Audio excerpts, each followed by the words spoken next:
بودی کے اس انکشاف نے ثابت کر دیا کہ سونگا کا شبہ ٹھیک تھا، جسے میں اس کی غلط فہمی قرار دیتا رہا، مگر احتیاط کا یہ نتیجہ ضرور نکلا کہ بودی نے کوکی سردار کی چوری پکڑ لی۔ اب میں اس کے منصوبے کو سمجھ گیا۔ گزشتہ 2 روز ہم نے اونچے پہاڑوں کے حاشیوں پر سفر کیا۔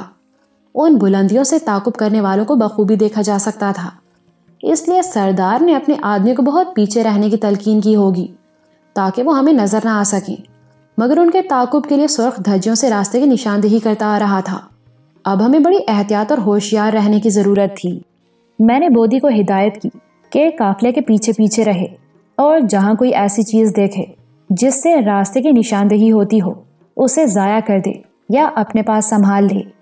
سردار کی نیت میں کھوٹ تھا، شاید ہمیں کہیں راستے ہی میں گھیر لینے کی سوچ رہا تھا۔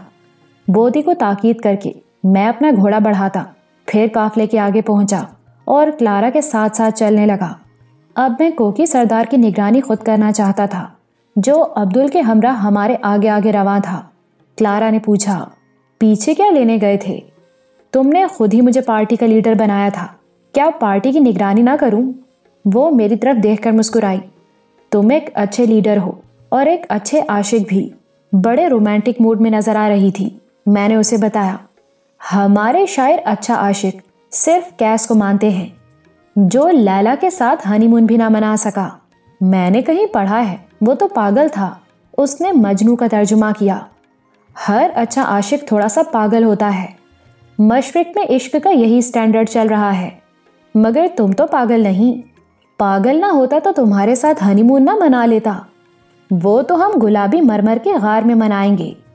اس کے ذہن پر پھر ہنی مون کا ایڈونچر سوار ہو گیا، اور گلابی مرمر کے غار اور نرم کائی کے سنہرے بستر کی افسانوی کشش میں کھو گئی، جس کی خیالی جھلک اسے کوکی سردار نے اپنی ساحرانہ توجہ سے دکھائی تھی۔ مغرب کی لڑکیاں اس قسم کے رومانوی مناظر کی بڑی شائق ہوتی ہیں۔ میں سوچنے لگا، شاید ان پڑھ اور نیم وحشی سردار اس کی نفسیات کو سمجھتا اور جانتا ہے کہ وہ ایڈونچر کی شوقین ہے، اسی لیے کبھی اسے پہاڑی گلیوں کی بھول بھلائیوں میں گم کر دینا چاہتا ہے، کبھی گلابی مرمر کا غار اور کائی کا سنہرا بستر دکھاتا ہے۔ میری کوشش تھی کہ وہ افسانوں اور خیالوں کی رومانی دنیا سے نکل آئے۔ تیسرے دن پہاڑوں کے درمیان گھری گھاٹیوں اور وادیوں میں سفر جاری رہا۔ اب ہم اونچے پربتوں کے حاشیوں پر چلنے کی بجائے نشیب میں اتر رہے تھے۔ دوپہر کو قافلہ ایک ایسی گھاٹی میں پہنچ گیا جس کے شمال میں کٹی پھٹی پہاڑیوں کا سلسلہ نظر آیا۔ ان پہاڑیوں کے درمیان کئی راستے، کئی درے مختلف اطراف کو جاتے تھے، اور میں یہ دیکھ کر دنگ رہ گیا کہ وہ راستے اور درے دراصل پہاڑی گلیاں اور بھول بھلائیاں تھیں، جن کے متعلق کوکی سردار نے کلارا کو آنکھوں ہی آنکھوں میں کچھ بتایا تھا۔ اور ایسی پرپیچ اور مڑی توڑی تھیں وہ پہاڑی گلیاں کہ سردار کے علاوہ کوئی دوسرا نہ جانتا تھا وہ کدھر کو جاتی اور کہاں نکلتی ہیں۔ کلارا بھی ان گلیوں کو دیکھ کر حیران ہوئی، اور اس کے گلابی آرزوں پر خوف کی ایک لہر گزرنے لگی۔ کوکی سردار قافلے کو لے کر ایک درے یا گلی میں داخل ہو گیا، مگر قافلہ ابھی صرف 1 فرلانگ آگے گیا ہوگا کہ وہ ایک گھما پر اچانک رکا اور کچھ پریشان سا نظر آیا۔ ادھر ادھر گلی میں دیکھنے کے بعد ہمیں وہیں ٹھہرنے کا اشارہ کر کے پیچھے مڑا۔ میں نے عبدل کی معرفت پوچھا کہ واپس کیوں جا رہا ہے؟ اس نے جواب دیا، شاید میں غلط گلی میں آ گیا ہوں، گھاٹی میں جا کر دوبارہ دیکھوں گا کہ ہماری منزل کی طرف جانے والی گلی یہی ہے یا کوئی اور۔ سردار نے بھی یہ بتایا، اگر ہم کسی غلط گلی میں داخل ہو گئے تو بھٹک کر نہ جانے کہاں پہنچ جائیں، کیونکہ بھول بھلائیوں کی طرح یہ گلیاں مختلف سمتوں کو نکل جاتی ہیں۔ غاروں کے شہر کو جانے والی گلی صرف ایک ہے۔ قافلے کو وہیں چھوڑ کر وہ تنہا باہر نکل گیا۔ کلارا گھبرا رہی تھی کہ نہ جانے وہ کیا کرنے والا ہے۔ میں نے اسے تسلی دی، وہ میری موجودگی میں تمہیں غائب نہیں کر سکتا، بس اسے تھوڑا سا خوش رکھو۔ میں جانتا تھا وہ باہر کیوں گیا ہے۔ تھوڑی ہی دیر میں لوٹ آیا اور بتانے لگا، یہی گلی ہے، یہی راستہ ہے۔ 3-4 منٹ ہمارے پاس رکا، کلارا سے آنکھیں ملائیں، وہ مسکرائی تو آگے بڑھ گیا اور قافلہ پھر چل پڑا۔ میں نے بودی کو دیکھا، وہ سب کی آنکھ بچا کر گلی کے دہانے کی طرف مڑ گیا، اور میں کلارا کی طرف متوجہ ہو گیا جو پریشان نظر آ رہی تھی۔ کیا سردار نے پھر کچھ کہا ہے؟ ہاں، کہتا ہے آج رات کو تو گلابی مرمر کے غار میں میرے پاس آئے گی۔ میں جواب میں مسکرائی تو مطمئن ہو کر چلا گیا۔ اسی لمحے بودی کچھ دیر کے لیے مجھ سے آ ملا اور بتانے لگا، کہ سردار نے گلی کے دہانے پر کچھ سرخ دھجیاں پتھروں میں ٹانگ دی تھیں۔ وہ انہیں اتار لایا اور ایک دھجی دوسری گلی کے دہانے پر ٹانگ آیا ہے، تاکہ اگر گھومبی اپنے آدمی لے کر ان گلیوں تک پہنچ بھی جائے تو غلط گلی کا راستہ اختیار کر کے بھٹک جائے اور ہمارا پیچھا نہ کر سکے۔ ہم گلی میں چلتے رہے جو کہیں بہت کشادہ، کہیں تنگ اور کہیں سرنگ کی طرح سمٹ کر آگے بڑھتی تھی۔ اس کی دونوں جانب پہاڑی دیواریں بھی کہیں بہت اونچی اور کہیں ٹیلوں کی صورت میں پھیل جاتی تھیں۔ 12-13 میل طویل درانما گلی غروب آفتاب سے پہلے اس پہاڑی سلسلے کے عقب میں ایک پرفضا وادی پر ختم ہوئی، جو کم و بیش 15-16 مربع میل کے رقبے میں پھیلی تھی۔ یہ دیکھ کر میری حیرت کی انتہا نہ رہی کہ اس خوبصورت وادی میں ایک ندی بھی بہہ رہی تھی جو اسے 2 حصوں میں تقسیم کرتی تھی۔ شمال مغرب کے اونچے پربت کی ترائی میں ایک جنگل بھی تھا اور لمبی لمبی شاخوں والے پہاڑی درختوں کے درمیان سوکھی کائی کے کتے بھی دکھائی دیے جو بالکل سنہرے ہو گئے اور پربت کے دامن کی طرف پھیلتے چلے گئے تھے۔ میں نے سوچا غالباً اسی جانب گلابی مرمر کا وہ پوشیدہ غار بھی ہوگا جس کے اندر کائی نے سنہرے بستر کی شکل اختیار کر لی ہوگی۔ یہ سب کچھ حیرت انگیز تھا جسے دیکھتے ہی مجھ پر ایک سختہ طاری ہو گیا۔ کوکی سردار اسی سندر وادی میں کلارا کو پکڑنا اور مرمر کے غار میں لے جانا چاہتا تھا۔ اس نے کلارا کو کسی خیالی غار کا نقشہ نہیں دکھایا تھا جیسا میں سمجھتا رہا، بلکہ اپنی توجہ سے صحیح منظر کشی کی تھی۔ پہاڑی گلیوں یا بھول بھلائیوں کے علاوہ خوبصورت وادی کو دیکھ لینے کے بعد اب اس امر میں کسی شک و شبے کی گنجائش نہ رہ گئی تھی کہ سردار کلارا کو ٹرانس میں لے کر کئی منظر دکھاتا، آنکھوں آنکھوں میں باتیں کرتا اور وہ اس کی انکہی باتوں کو ٹھیک ٹھیک سمجھ لیتی ہے۔ مجھے کوکی سردار کی پراسرار طاقت اور کلارا کی حیرت انگیز استعداد فہم نے حیران کر دیا۔ اب میں خطرہ محسوس کرنے لگا تھا کہ شاید اسی مقام پر کچھ ہو جائے گا۔ کلارا کی طرف دیکھا تو وہ بھی وادی پر نظر ڈالتے ہی تصویر حیرت بن گئی، گمسم سی ہو گئی۔ غالباً سوچ رہی تھی یہی وہ جگہ ہے جو سردار نے اسے جیتنے کے لیے منتخب کی ہے، اور یہیں کہیں گلابی مرمر کا وہ غار ہوگا جس کے سنہرے بستر پر اسے بلایا جائے گا۔ اور میں سوچ رہا تھا شاید میرے اور سردار کے درمیان ایک معرکہ ہوگا اور ہم دونوں میں سے جو بھی جیت جائے گا اس کی جیت کا پہلا سرا زندگی اور دوسرا انعام کلارا ہوگی۔ وادی میں چلتے چلتے سردار ایک جگہ رک گیا، گویا اس نے پڑاؤ کی نشاندہی کر دی۔ میں نے چاروں طرف نظر ڈالی اور غور کیا تو واقعی پڑاؤ کے لیے وہی مقام سب سے بہتر تھا۔ وہیں پڑاؤ کا حکم دے کر میں گھوڑے سے اترا اور کلارا کو بھی گھوڑے سے اترنے میں مدد دی۔ قبائلی مزدور فوراً خیمے نصب کرنے میں مصروف ہو گئے۔ سٹیلا اور پروفیسر ندی کی طرف ہو لیے اور میں وہیں کھڑا عبدل کے ذریعے کوکی سردار سے بات چیت کرنے لگا۔ اس نے بتایا کہ اس وادی سے آگے 3 دن کی مسافت اور ہے۔ وہ باتیں بھی کرتا رہا، کلارا کو بھی گھورتا رہا۔ کبھی کبھی دونوں کی نظریں مل جاتی اور سردار کے خطرناک ارادوں سے آگاہ ہونے کے باوجود کلارا کے ہونٹوں پر ہلکی سی مسکراہٹ بھی بکھر جاتی تھی۔ سب سے پہلے ہمارا خیمہ نصب کیا گیا۔ خیمہ نصب ہوتے ہی سردار نے چند سیکنڈ کے لیے کلارا سے آنکھیں ملائیں اور جنگل کی طرف چلا گیا۔ میں کلارا کا ہاتھ تھامے خیمے میں داخل ہوا۔ وہ کانپ رہی تھی۔ میں نے پوچھا کیا ہوا؟ اس نے حکم دیا ہے کہ چھلا اپنی انگلی میں پہن لے اور میرے بلاوے کا انتظار کر۔ وہ غار کی طرف چلا گیا ہے اور شام تک مجھے طلب کرے گا۔ مگر تمہیں کیا معلوم غار کہاں ہے؟ جاؤ گی کیسے؟ وہ غار میں بیٹھ کر مجھے ٹرانس میں لے گا اور خود راستہ دکھائے گا۔ تم خیمے سے باہر ہی نہ نکلو۔ اس نے جاتے جاتے کہا تھا جب میں بلاؤں فوراً چلی آنا، اگر نہ آئی تو تجھے خیمے سے اٹھا کر لے جاؤں گا اور سب کی نظریں بند کر دوں گا۔ خود بخود آ جائے گی تو کسی کو پتہ بھی نہ چلے گا کہ تیرے ساتھ کیا ہوا۔ وہ خوفزدہ تھی اور میں محسوس کر رہا تھا کہ کچھ ہونے والا ہے۔ اس کی بے چینی کے ساتھ ساتھ میرا اضطراب بھی بڑھنے لگا، کیونکہ میں اپنی پستول کی گولی فی الحال محفوظ رکھنا چاہتا تھا اور دوسری ترکیب سوجھ نہ رہی تھی جس کے ذریعے کوکی سردار کو اس کے خطرناک ارادے سے باز رکھا جا سکتا۔ ایک عجیب سی پریشانی تھی جس کا کوئی نام نہ تھا۔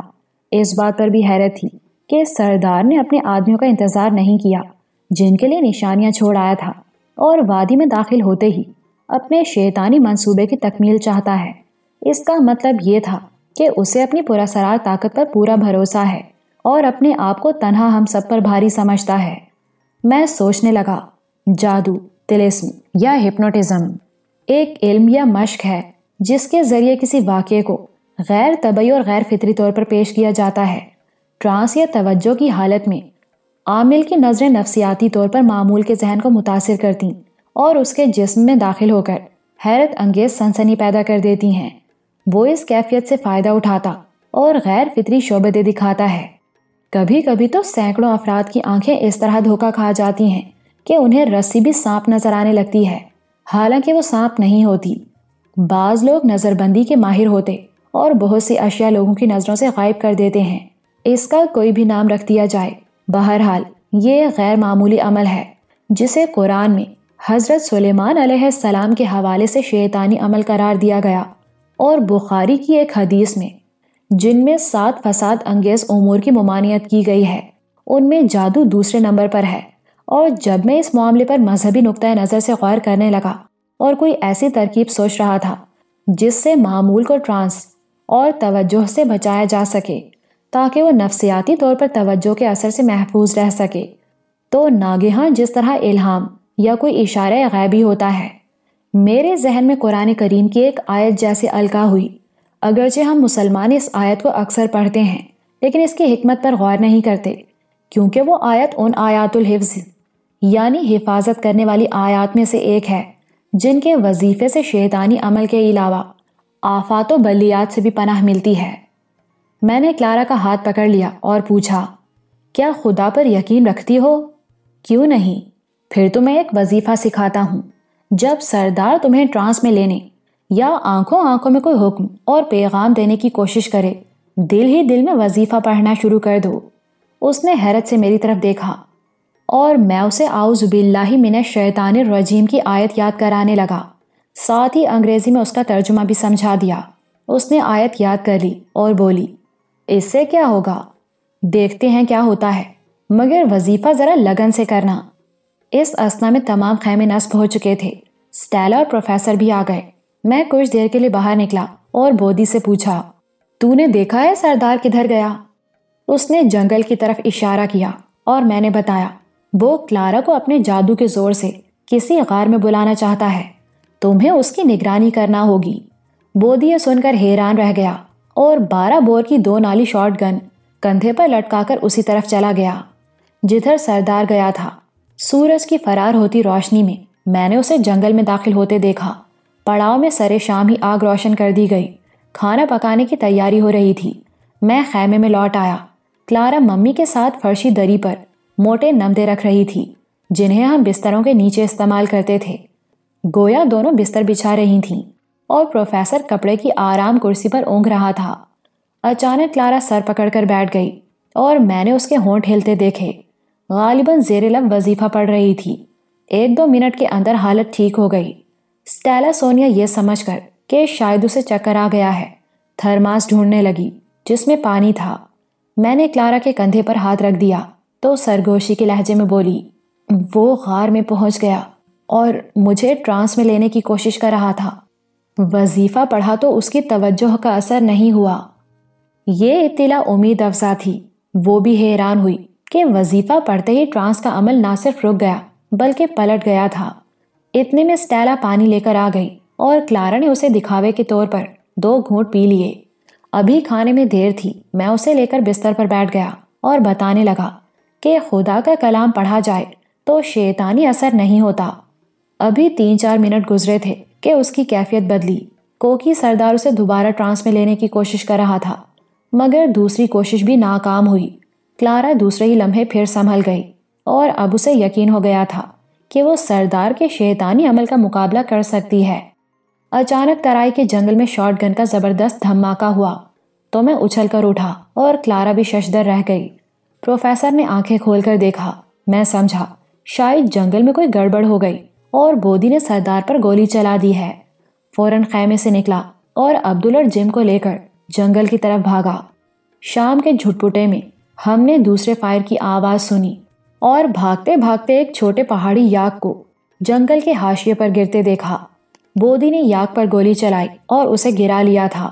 ہم سب نے مل کر زخمی یاک کو سنبھالا اور میں نے شکاری چاقو سے اس کی شاہرگ پر تکبیر پھیر دی۔ سفر کے دوران کوئی جانور نظر نہیں آیا تھا جس کا شکار کیا جا سکتا۔ پہاڑی یاک بودی کا پہلا شکار تھا۔ اس اثنا میں کوکی سردار بھی بڑا گھبرائے جنگل سے نکلتا دکھائی دیا۔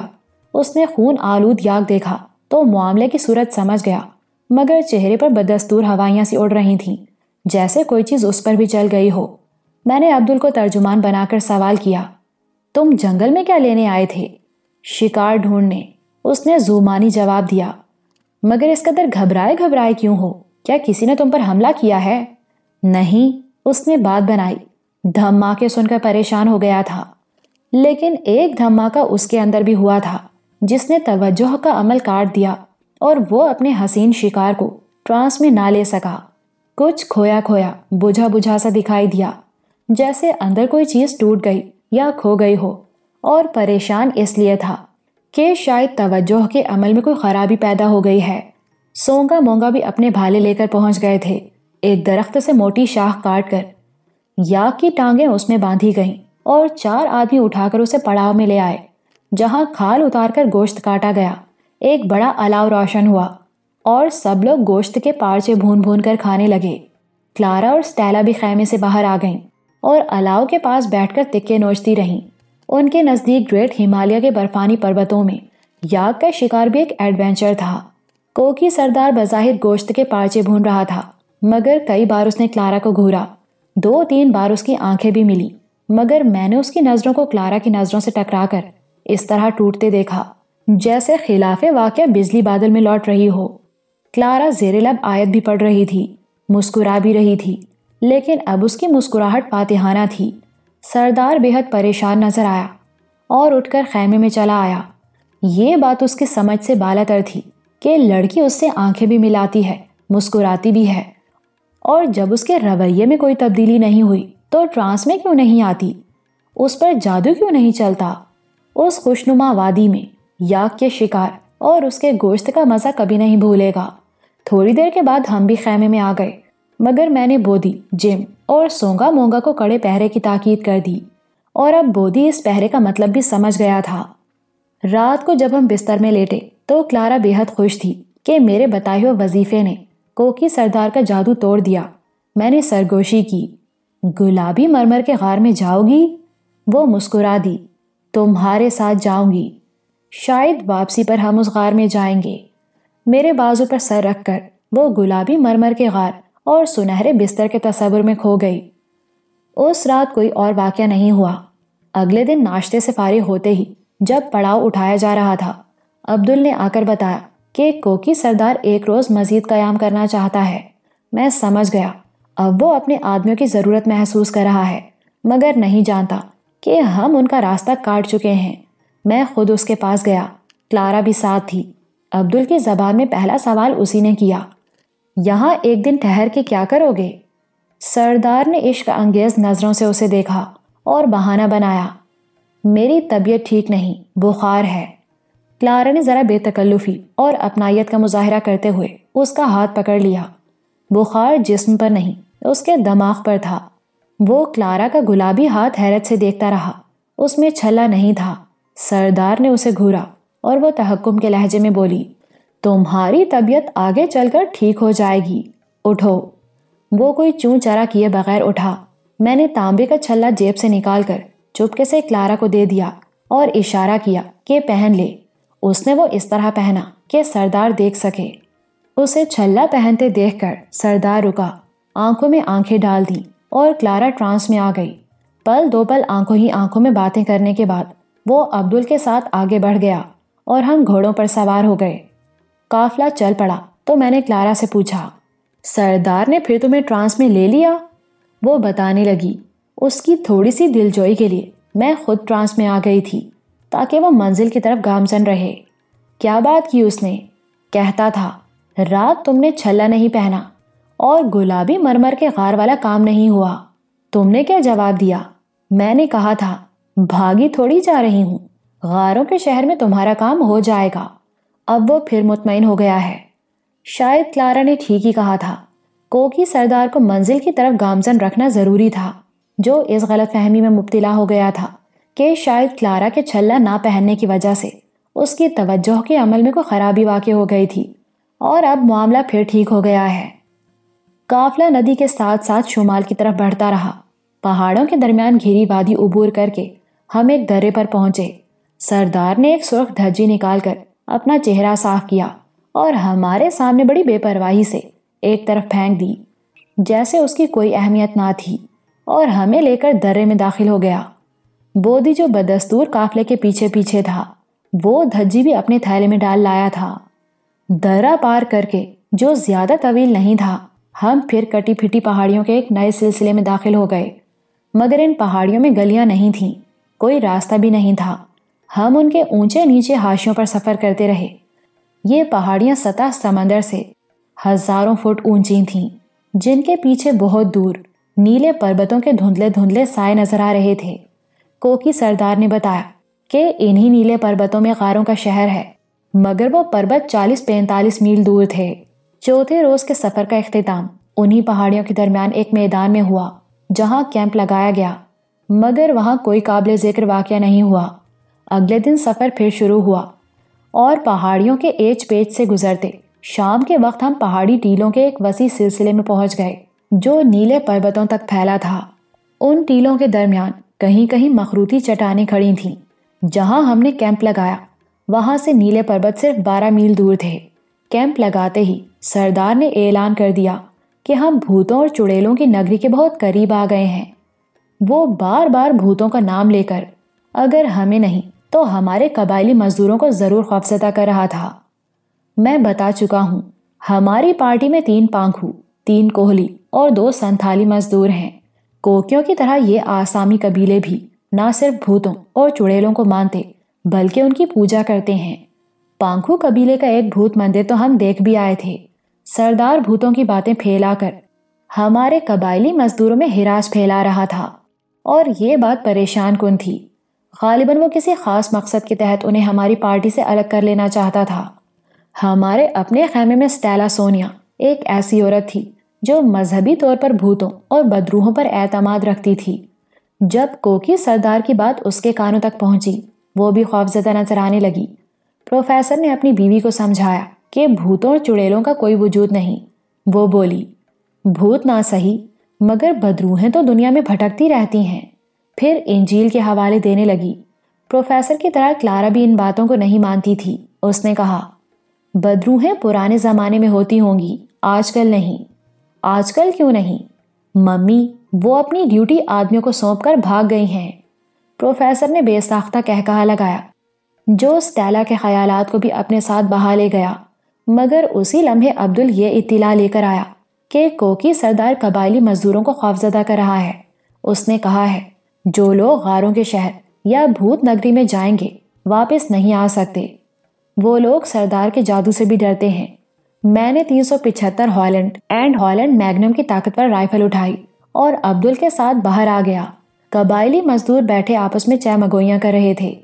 میں نے انہیں رائفل دکھائی اور بتایا، یہ رائفل بھوتوں کے پرخچے اڑا سکتی ہے۔ کوکی سردار سے کہو وہ اپنا کوئی بھوت میرے سامنے لائے اور تماشا دیکھے۔ کوکی سردار بھی وہیں پہنچ گیا تھا۔ عبدل نے قبائلیوں کو میری باتیں سنا دیں اور یہ باتیں سردار نے بھی سن لی تھیں، مگر کچھ کہا نہیں۔ قبائلی مزدور کچھ رام ہو گئے۔ انہیں سمجھا کر پلٹا تو سردار نے عبدل کا ترجمان بنا کر بتایا کہ وہ کلارا سے کچھ کہنا چاہتا ہے۔ کیا کہنا چاہتے ہو؟ اسی کے کہنے پر یہاں تک آیا ہوں، بات بھی اسی سے کروں گا۔ آؤ میرے ساتھ۔ وہ ساتھ ساتھ چل دیا۔ سمجھتا تھا میں کلارا اور اس کے درمیان ہونے والی انکہی باتوں سے واقف نہیں۔ خیمے کے قریب پہنچ کر میں نے کلارا کو باہر بلایا اور کہا کہ سردار کی بات سن لے اور جو کچھ اسے سمجھا سکتی ہے سمجھا دے۔ ان دونوں کے درمیان کسی ترجمان کی ضرورت نہ تھی۔ لالٹین کی روشنی میں جو پڑاؤ میں ایک بانس کے ساتھ آویزاں کر دی جاتی تھی، دونوں ایک دوسرے کے آمنے سامنے کھڑے آنکھوں میں باتیں کرتے رہے۔ 3-4 منٹ کے بعد سردار اپنے خیمے کی طرف چلا گیا اور کلارا میرے پاس آ گئی۔ میں نے پوچھا، کیا کہتا تھا؟ اس نے بتایا کہ ہم لوگ غاروں کے شہر کے قریب پہنچ گئے ہیں، مگر کوئی شخص اس کی مدد کے بغیر وہاں داخل نہیں ہو سکتا، کیونکہ اس کے ارد گرد ایک گہری اور خوفناک کھائی ہے جسے عبور کرنے کا راستہ صرف وہی جانتا ہے، اور وہاں ہمارے داخلے سے پہلے وہ مجھ سے اپنا صلہ مانگ رہا تھا۔ میں نے کہا، کام سے پہلے صلہ کیوں مانگتے ہو؟ ہمیں وہاں پہنچا دو گے تو تمہیں صلہ مل جائے گا۔ مگر کسی وجہ سے وہ خود وہاں داخل نہیں ہونا چاہتا، اس لیے ضد کرتا رہا کہ میں اس کا صلہ یہیں چکا دوں۔ مجھے کچھ دیر کے لیے پڑاؤ سے باہر لے جانا چاہتا تھا۔ میں نے بھی ضد کی کہ جو کچھ ہوگا غاروں کے شہر میں ہوگا۔ اس نے میری ضد مان لی، مگر کہنے لگا مجھے کسی کا انتظار ہے، جب تک وہ نہیں آ جاتا یہاں سے آگے نہیں بڑھوں گا۔ میں نے پوچھا کس کا انتظار ہے تمہیں؟ مگر اس نے بتایا نہیں، صرف اتنا کہا کہ اس کے آنے سے پہلے نہ تو غاروں کے شہر میں داخل ہوگی، نہ میں تجھ سے صلہ وصول کرنے آؤں گا۔ کب آئے گا وہ؟ اس پر سردار کی آنکھیں بولی آج یا کل تک اسے آ جانا چاہیے، اور جب وہ آ جائے گا میرے لیے غاروں کے شہر کی راہیں کھل جائیں گی۔ میں تجھے وہاں سے نکال لاؤں گا، پھر سب راستے بند کر دیے جائیں گے اور کوئی شخص وہاں سے نکل نہیں سکے گا۔ جاتے جاتے یہ دھمکی بھی دے گیا کہ آئندہ تو میرے کسی حکم سے انکار نہیں کرے گی، ورنہ تیرے ساتھ زبردستی کروں گا۔ کلارا کی باتوں سے میں سمجھ گیا کہ سردار کو گھومبی کا انتظار ہے، اور جب تک وہ آدمی لے کر پہنچ نہیں جاتا سردار آگے نہیں بڑھے گا۔ اب میں اس کا سارا منصوبہ سمجھ رہا تھا۔ وہ ہمیں غاروں کے شہر میں گھیر لینا اور کلارا کو زبردستی اغوا کرنا چاہتا تھا، مگر گھومبی یہاں تک نہیں آ سکتا تھا کیونکہ ہم نے اس کے راستے گم کر دیے تھے، اور کوکی سردار کا اس کے انتظار میں یہاں بیٹھے رہنا خطرناک تھا۔ اچانک مجھے ایک عجیب و غریب ترکیب سوجھی اور کلارا کو خیمے میں بھیج کر خود وہیں سے پلٹا، عبدل کو ساتھ لیا اور سونگا مونگا کو ہدایت کی وہ پڑاؤ سے 1.5 میل دور پیچھے جا کر ٹیلوں پر آگ روشن کریں تاکہ سردار سمجھ لے کہ گھومبی آدمیوں کو لے کر پہنچ گیا ہے۔ کوکی سردار ہمارے ساتھ چال کھیل رہا تھا، ضروری تھا کہ اس کے ساتھ بھی ایک چال کھیلی جائے۔ سونگا مونگا معاملے کی نزاکت کو سمجھتے اور سردار کے فریب کو جانتے تھے۔ وہ اس ہوشیاری کے ساتھ پڑاؤ سے نکلے کہ کسی کو پتہ نہ چل سکا، اور رات کے اندھیرے میں چپ چاپ ان ٹیلوں کی طرف نکل گئے جنہیں ہم دن کے اجالے میں پیچھے چھوڑ آئے تھے۔ کھانے کے بعد ہم لوگ سونے کی تیاریاں کر رہے تھے کہ ہمارے کیمپ سے 1.5-2 میل پیچھے پہاڑی ٹیلوں پر 3-4 جگہ آگ کے شعلے بلند ہوئے۔ سب سے پہلے 2 پانکھوں نے ان شعلوں کو دیکھا، پھر کسی نے کوکی سردار کو بھی پراسرار آگ سے خبردار کر دیا۔ وہ اپنے خیمے سے نکل آیا۔ آگ کی خبر پڑاؤ میں آنن فانن پھیل گئی۔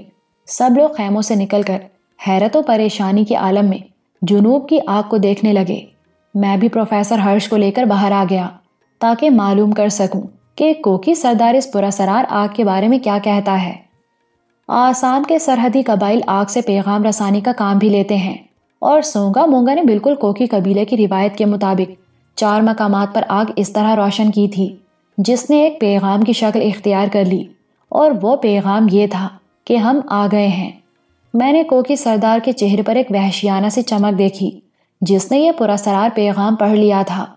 اس کے ساتھ شاید ایک کوہلی اور ایک سنتھالی نے بھی اس آگ سے کوئی نتیجہ اخذ کر لیا۔ وہ اپنے ساتھیوں سے سرگوشیاں کرنے لگے کہ شاید کوکی لوگ ہمارے پیچھے آ گئے اور سردار کو اپنی آمد کی اطلاع دے رہے ہیں، مگر کوکی سردار اپنے آدمیوں کی آمد کو ہم سب سے پوشیدہ رکھنا چاہتا تھا۔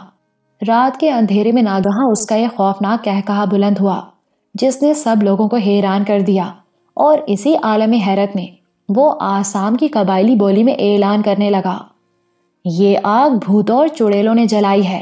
وہی راتوں کو آگ جلاتے اور اکٹھے ہو کر ناچتے ہیں۔ اس سمے ہم بھوت نگری کے پاس ہیں اور بھوتوں نے ہمیں دیکھ لیا ہے۔ ہماری اطلاع کے لیے عبدل نے اپنی ٹوٹی پھوٹی انگریزی میں اس اعلان کا ترجمہ کر دیا، جسے ہمارے علاوہ سٹیلا، سونیا اور کلارا نے بھی سنا، جو اپنے خیمے کے پاس کھڑی دور جنوب کی طرف چمکنے والی آگ کو حیرت سے دیکھ رہی تھی۔ کوکی سردار کی باتوں نے قبائلی مزدوروں میں پھر خوف کی لہر پھیلا دی۔ پروفیسر ہرش بھی بڑا حیران تھا، کہنے لگا، ناصر، ان سنسان پہاڑوں پر کوسوں تک آدمی کا نام و نشان نہیں، پھر آگ کس نے جلائی؟ معلوم نہیں، میں نے لا علمی ظاہر کی، مگر قبائلیوں میں چمگوئیاں ہو رہی تھیں۔ ایک سنتھالی نے کہا، یہ تو کسی قبیلے کی آگ ہے۔ کوکی سردار نے پلٹ کر اسے جھڑک دیا، جاؤ جاؤ، اپنے تمبوؤں میں جاؤ، اگر بھوت بگڑ گئے تو جلا کر راکھ کر دیں گے۔ خوفزدہ قبائلی اپنی چھولداریوں کی طرف کھسکنے لگے۔ پروفیسر اور جم بھی پریشان تھے کہ آگ خود بخود تو جل نہیں سکتی، آخر کس نے جلائی؟ وہ اپنے عقب میں کوئی انسانی خطرہ محسوس کر رہے تھے۔ پروفیسر نے تجویز پیش کی، ہمیں خود چل کر دیکھنا چاہیے اس آگ کے پیچھے کون ہے۔ نہ جانے کس طرح سردار کو اس کے ارادے کا پتہ چل گیا۔ اس نے عبدل کی معرفت جواب دیا، بھوتوں کو چھیڑو گے تو یہیں صفایا کر دیں گے۔ وہ نہیں چاہتا تھا ہم آگ کی تحقیق کرنے جائیں، اسے خدشہ تھا کہ اس طرح ہمارے تعاقب کا بھید کھل جائے گا۔ قبائلیوں کے ساتھ وہ خود بھی اپنے خیمے کی طرف پلٹا۔ میں نے اپنے جرمن دوست کو مشورہ دیا، ہمیں سردار کی بات مان لینی چاہیے، ویسے بھی بھوت ہمارا کچھ نہیں بگاڑ سکتے، آؤ خیمے میں چلیں۔ وہ بادل ناخواستہ خیمے کی طرف ہو لیا۔ میں نے بودی، جم اور عبدل کو بلا کر ہدایت کی کہ آج رات کوکی سردار کو پڑاؤ سے باہر نہیں نکلنا چاہیے، اس کی کڑی نگرانی کرو۔ میرا خیال تھا وہ کسی وقت چوری چھپے پڑاؤ سے نکلے گا اور یہ سمجھ کر کہ گھونبی آدمیوں کو لے کر آ گیا ہے، اس سے رابطہ پیدا کرنے کی کوشش کرے گا۔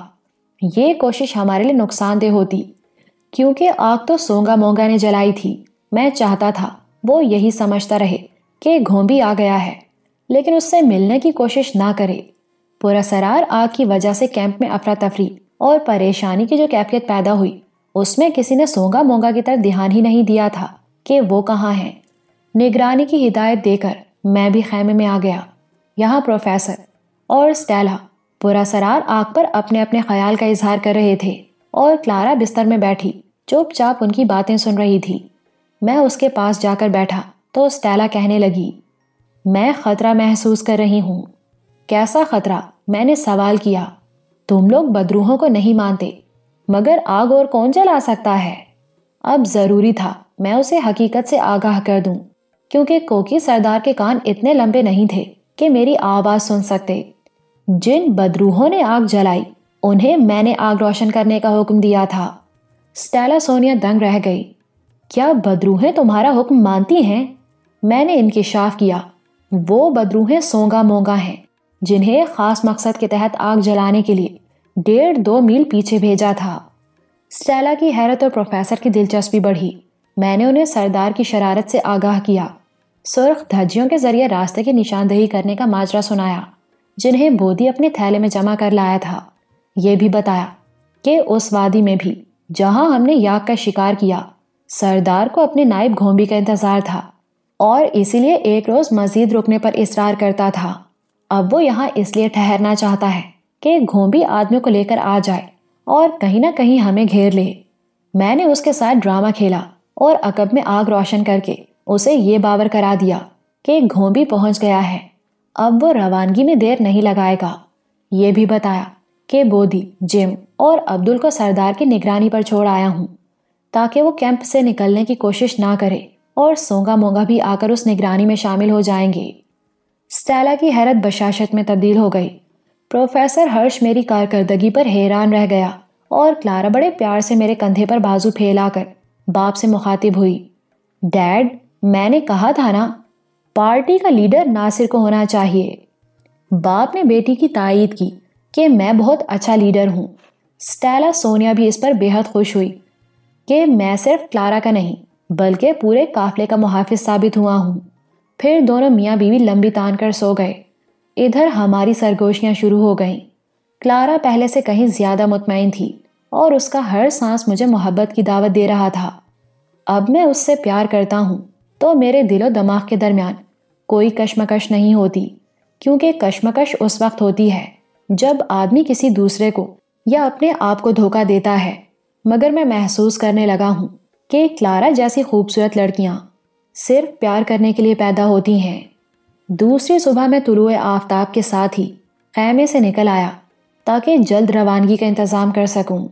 بودی نے بتایا، رات کو کی سردار نے 2-3 بار اپنے خیمے سے نکلنے کی کوشش کی، لیکن کبھی اسے اور کبھی جم کو دیکھ کر ٹھٹک گیا۔ میں نے عبدل کو تاکید کی، ناشتہ جلد کر لیا جائے کیونکہ منزل ہمارے سامنے ہے اور ہمیں دوپہر تک وہاں پہنچنا ہے۔ کوکی سردار سے بھی ملاقات ہوئی۔ وہ خوش بھی تھا، بے چین بھی۔ بے چین شاید اس لیے کہ رات اسے کیمپ سے نکلنے کا موقع نہیں مل سکا۔ مجھے اس بات پر حیرت ہوئی کہ وہ خود سفر کے لیے جلدی کر رہا اور عبدل کو بتا رہا تھا کہ آج سفر کا آخری دن ہے، اگر دیر ہو گئی تو کھائی عبور کرنا مشکل ہوگا۔ عبدل نے ناشتے میں جلدی کرائی اور اس سے فارغ ہوتے ہی سردار نے روانگی کا سینگ پھونک دیا۔ سینگ کی آواز ہم نے پہلی بار سنی۔ غالباً وہ سینگ پھونک کر اپنے خیال کے مطابق گھومبی کو کوئی پیغام دے رہا تھا، لیکن گھومبی اور اس کے آدمی کہاں تھے یہ کوئی بھی نہیں جانتا تھا۔ میں نے سردار کو مطمئن پایا۔ اس اطمینان کی وجہ غالباً یہی تھی کہ اسے اپنے منصوبے کی کامیابی پر یقین تھا اور مجھے اس بات پر اعتماد تھا کہ قدرت اس کے خلاف ہماری مدد کر رہی ہے۔ وہ قافلے کو لے کر نیلے پروتوں کی طرف چل پڑا۔ اب غاروں کا شہر صرف 10-12 میل دور تھا۔ ہمیں ڈاک بنگلے سے نکلے 7واں اور کوکی بستی سے روانہ ہوئے 6واں روز تھا۔ یوں تو ہر دن زندگی میں شمار ہوتا ہے، لیکن سفر کے یہ دن بڑے عجیب و غریب اور کٹھن تھے۔ اطمینان صرف اس بات کا تھا کہ ہم اپنے تعاقب کا خطرہ بہت پیچھے چھوڑ آئے ہیں اور اگر مقابلہ ہوا تو تنہا سردار سے ہوگا۔ منزل پر پہنچنے کی خوشی میں 6 روز سفر کی رفتار تیز تھی، پھر بھی 10-12 میل کا فاصلہ دوپہر سے پہلے طے نہ ہو سکا۔ جو پربت ہمیں دور سے نیلے نظر آ رہے تھے وہ بتدریج سبزی مائل ہوتے چلے گئے، کیونکہ ان کی ڈھلانوں پر سرسبز جنگل آباد تھے۔ ہم کچھوے کی کھوپڑیوں کی مانند ابھرے ہوئے کبڑے اور اونچے نیچے ٹیلوں کے درمیان سفر کرتے آخر کار ایک طویل پشتے پر پہنچ گئے جو موٹی لکڑی کی طرح ٹیلوں اور سبز پربتوں کے درمیان حائل تھا۔ اس پشتے سے پرلی طرف صرف 2-2.5 میل دور وہ عجیب و غریب پہاڑی سلسلہ تھا جس کی کشش ہمیں یہاں تک کھینچ لائی تھی۔ سردار کے پیچھے پیچھے جب ہم لوگ اس پشتے پر پہنچے تو یہ دیکھ کر دم بخود رہ گئے کہ شرقاً غرباً پھیلا ہوا طویل پشتہ دراصل ایک ہولناک کھائی یا خندق کا کنارہ تھا جو کم و بیش 250-300 فٹ گہری اور وادی کو 2 حصوں میں کاٹتی ہوئی گزرتی تھی۔ دراصل وہ ایک قدرتی دراڑ تھی جو کہیں 100 فٹ کہیں 150 فٹ چوڑی اور اس پہاڑی سلسلے کے گرد ایک محیط اور ناقابل عبور خندق کی طرح پھیلی تھی جہاں ہمیں جانا تھا۔ کوکی سردار نے یہ سفر اس شرط پر کیا تھا کہ وہ خود غاروں کے شہر میں داخل نہیں ہوگا بلکہ خندق ہی سے اس کا راستہ دکھا کر لوٹ جائے گا۔ میں سمجھتا تھا وہ کسی نامعلوم خطرے یا اپنی کسی چال کے مطابق خندق کے اس پار نہیں جانا چاہتا، ورنہ کوئی بھی خندق ہو اسے عبور کرنا مشکل نہیں، لیکن اب معلوم ہوا کہ ایسی عمیق ترین اور بھیانک خندق سے گزرنا گویا زندگی سے گزرنے والی بات ہے۔ اس کی گہرائی دیکھ کر ہول آتا اور جہاں تک نظر کام کرتی تھی اس محیط دراڑ میں اترنے یا باہر نکلنے کا کوئی راستہ دکھائی نہ دیتا تھا۔ موت کی اس چوڑی، طویل، گہری اور اندھی کھائی کو دیکھ کر ہم نقش حیرت بن گئے اور خوف کی ایک عجیب سی لہر ہمارے جسموں میں تھر تھرانے لگی۔ میرے نزدیک یہ خندق خود ایک عجوبہ تھی۔ اچانک کوکی سردار کچھ کہنے لگا اور جو کچھ اس نے کہا وہ عبدل کی زبان میں یوں تھا: یہی ہے وہ خندق جس نے غاروں کے شہر کو ہماری دھرتی سے الگ کر دیا ہے، اور اپنے قول کے مطابق میں تمہیں اس میں اترنے کا راستہ دکھا کر لوٹ جاؤں گا، کیونکہ کھائی کے اس پار موت کے سوا اور کچھ نہیں، اور جو کوئی اس دنیا میں جاتا ہے لوٹ کر نہیں آتا۔ اب تو وہ بھوت نگری ہے۔ تم کوکی سردار کی آخری بات سن لو کہ بھوت تمہیں زندہ نہیں چھوڑیں گے۔ میں نے جواب دیا: کوکی سردار، خندق کے اس پار کیا ہے یہ ہم وہاں جا کر دیکھیں گے، لیکن جیسا تم کہتے ہو اگر ہماری ملاقات بھوتوں سے ہوئی تو ہم ان کے پرخچے اڑا دیں گے اور ان کی چیخیں بھی تم سنو گے۔ ہمیں خندق پار کرنے کا راستہ دکھاؤ، پہلے میرا لیکھا چکا دو۔ کوکی سردار کو 100 روپے پیشگی ادا کر دیے گئے تھے۔ بقیہ رقم کے لیے طے پایا تھا کہ خندق پر ادا کر دی جائے گی۔ میرے اشارے پر بودی نے چاندی کے 100 روپے کی تھیلی اس کے حوالے کر دی۔ سردار نے رقم گنی، تھیلی سنبھالی اور مجھے اپنے ساتھ چلنے کا اشارہ کیا۔ ترجمانی کے لیے صرف عبدل ہمارے ہمراہ تھا۔ وہ پشتے کے ساتھ ساتھ کوئی 1 فرلانگ تک مغرب کی طرف چلتا رہا، پھر ایک ٹیلے کے پاس رکا۔ اس ٹیلے میں ایک غار تھا جس کا دہانہ پتھروں سے بند کر دیا گیا تھا۔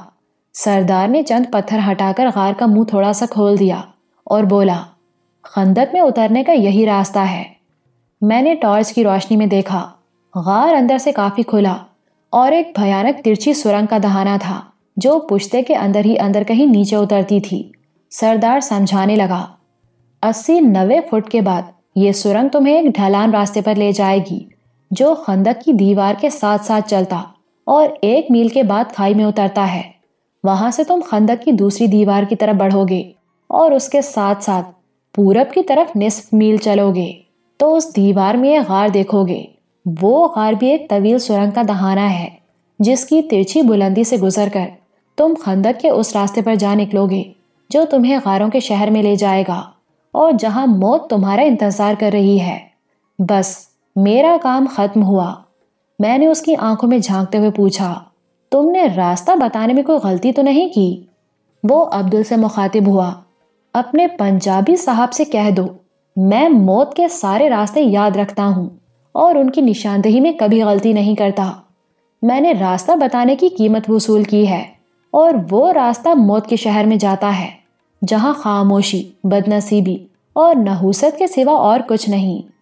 میں نے کوکی سردار سے ہاتھ ملایا کیونکہ میرا خیال تھا یہ ہماری آخری ملاقات ہے، مگر اس کی آنکھوں میں کچھ اور بھی تھا اور وہ آنکھیں کہہ رہی تھیں ہماری ایک ملاقات اور ہوگی۔ لیکن میں سمجھ رہا تھا اپنے آدمیوں کے بغیر جو نہیں پہنچے تھے وہ خندق عبور کرنے کی جرت نہیں کرے گا اور مایوس لوٹ جائے گا۔ اتنی دیر میں پروفیسر ہرش قافلے کو لے کر ہمارے پاس پہنچ گیا۔ سردار رخصت ہونے کے لیے بڑا بے چین تھا، غالباً سمجھ رہا تھا کہ گھومبی کہیں آس پاس ہی اس کا انتظار کر رہا ہوگا، مگر جانے سے پہلے وہ کلارا کی آنکھوں میں آنکھیں ڈال کر کھڑا ہو گیا اور جیسا کلارا نے مجھے بعد میں بتایا یہ پیغام دیتا رہا کہ گلابی لڑکی، میں رات کو تیرے پاس آؤں گا، میرے لیے تیار رہنا۔ پھر ایک دم پلٹا اور اپنا تھیلا پشت پر لٹکائے اور سینگ پھونکتا بڑے وحشیانہ انداز میں جنوب کی طرف چلا گیا، مگر جانے سے پہلے سونگا مونگا پر بڑی حقارت کی نظر ڈالی تھی اور کچھ دور جا کر کہا تھا موت کے مسافر ہو تم۔ پھر کوکی سردار کی کوئی آواز نہ آئی اور وہ ایک ٹیلے کی اوٹ میں ہماری نظروں سے اوجھل ہو گیا۔ میرے اشارے پر سونگا مونگا نے آگے بڑھ کر غار کے دہانے سے سارے پتھر ہٹا دیے۔ بہت بڑا غار تھا۔ میں پروفیسر ہرش کو سرنگ کے راستے، خندق میں اترنے کی ترکیب اور تفصیل بتانے لگا، پھر اللہ کا نام لے کر غار میں داخل ہوا اور ٹارچ کی روشنی میں ڈھلانگ سرنگ اترنے لگا۔ کلارا بھاگ کر پیچھے آئی اور میرا ہاتھ پکڑ لیا۔ ایک ایک کر کے سب لوگ سرنگ میں داخل ہو گئے۔ قبائلی مزدوروں نے گھوڑوں اور خچروں کی لگامیں تھام رکھی تھیں تاکہ کہیں بدک نہ جائیں۔ بودی شارٹ گن اٹھائے سب سے پیچھے تھا۔ سرنگ اتنی چوڑی اور اس کی ڈھلان ایسی تھی کہ جانور بآسانی چلتے اور نیچے اترتے رہے۔ پھر جو گھوڑے اور خچر لے کر ہم آئے وہ خطرناک پہاڑی راستوں پر سفر کرنے کے عادی ہیں، اس لیے سرنگ عبور کرنے میں کوئی مشکل پیش نہ آئی۔ البتہ سرنگ سے نکل کر جب ہم کھلی پٹی پر آئے جو خندق کی اونچی محیط دیوار کے ساتھ ساتھ ایک پگڈنڈی کی طرح واقع تھی تو جانوروں نے خطرہ محسوس کیا۔ اس پٹی یا پگڈنڈی کی ڈھلان تو معمولی لیکن 6-7 فٹ سے زیادہ چوڑی نہیں تھی اور کہیں کہیں تو اس کی چوڑائی صرف 3-4 فٹ رہ گئی تھی، جس پر آدمی سنبھل کر قدم رکھتے اور جانور بار بار کنوتیاں بدلتے تھے۔ کوکی سردار کے بقول ہمیں خندق کی دیوار کے ساتھ ساتھ اس پگڈنڈی پر 1 میل ڈھلان کا سفر کرنا تھا، مگر میرے اندازے کے مطابق وہ راستہ 1.5 میل سے کم نہ تھا۔ 1.5 میل کی ترچھی پگڈنڈی عبور کر کے ہم خندق میں داخل ہوئے اور اوپر نظر اٹھائی تو اس کی 250-300 فٹ اونچی دیواروں کے درمیان آسمان ایک نیلی پٹی کی طرح دکھائی دیا۔ دن کی روشنی میں بھی وہاں عجیب سی تاریکی تھی جیسی گہرے کنویں میں ہوتی ہے۔ وہ عظیم اور محیط دراڑ جو میلوں لمبی تھی عجائبات قدرت کا ایک نمونہ تھی، مگر اس میں چلتے ہوئے عجیب سا خوف اور ہول محسوس ہوتا تھا، جیسے وہ کسی زیر زمین قید خانے کی ایسی بھیانک گلی ہو جس سے کوئی قیدی باہر نہیں نکل سکتا۔ خندق میں اترتے ہی ہم اس کی شمالی دیوار کی طرف ہو لیے اور اس کے ساتھ مشرق کی طرف چلنے لگے۔ خندق گرد و غبار اور چھوٹے موٹے پتھروں سے اٹی ہوئی تھی۔ اس میں اترتے ہی ہم سب پر ایک ایسی خاموشی طاری ہو گئی جسے خوف کے سوا اور کوئی نام نہیں دیا جا سکتا۔ قدرت کی ہیبت نے گویا ہمارے ہونٹوں پر مہر سکوت لگا دی۔ سٹیلا، سونیا اور کلارا سانے کائنات کی عظمت و جبروت پر حیران و دم بخود تھیں اور گریٹ ہمالیہ کا یہ ہولناک نظارہ انہیں ہراساں کیے دے رہا تھا اس خوف انگیز سکوت کو توڑنے کے لیے جس نے سب کی زبانیں گنگ کر دی تھیں۔ میں اپنے ساتھیوں سے اونچی آواز میں باتیں کرنے لگا کیونکہ سکوت میرے نزدیک موت اور آواز زندگی کی علامت ہے۔ میری آواز کے ساتھ پارٹی میں زندگی کی لہر سرسر آئی، ورنہ اس سے پیشتر یوں محسوس ہو رہا تھا جیسے مردوں کا کوئی قافلہ عالم برزخ کی کسی گہری سرنگ میں سفر کر رہا ہو۔ احساس خوف کو دور کرنے کے لیے اگرچہ ہم بولنے لگے تھے، مگر اس 250-300 فٹ گہری اور موت کسی محیط خندق میں ہمیں اپنی آوازیں کچھ اجنبی سی لگ رہی تھیں۔ البتہ یہ ضرور محسوس ہو رہا تھا کہ ہم لوگ ابھی زندہ ہیں۔ شمالی دیوار کے ساتھ ساتھ قریباً 1.25 میل کا سفر طے کرنے کے بعد وہ غار مل گیا جس کا کوکی سردار نے پتہ دیا تھا۔ غار کسی پراسرار عمارت کا دہانہ یا دروازہ معلوم ہوتا تھا، اور وہ پراسرار عمارت ایک طویل سرنگ تھی جو ترچھے خم کے ساتھ اوپر جاتی تھی۔ سرنگ بے شک قدرتی تھی، لیکن اس کے کھوکھلے پیٹ کو توڑ توڑ کر راستہ بنانے میں یقیناً انسانی ہاتھوں کا دخل تھا۔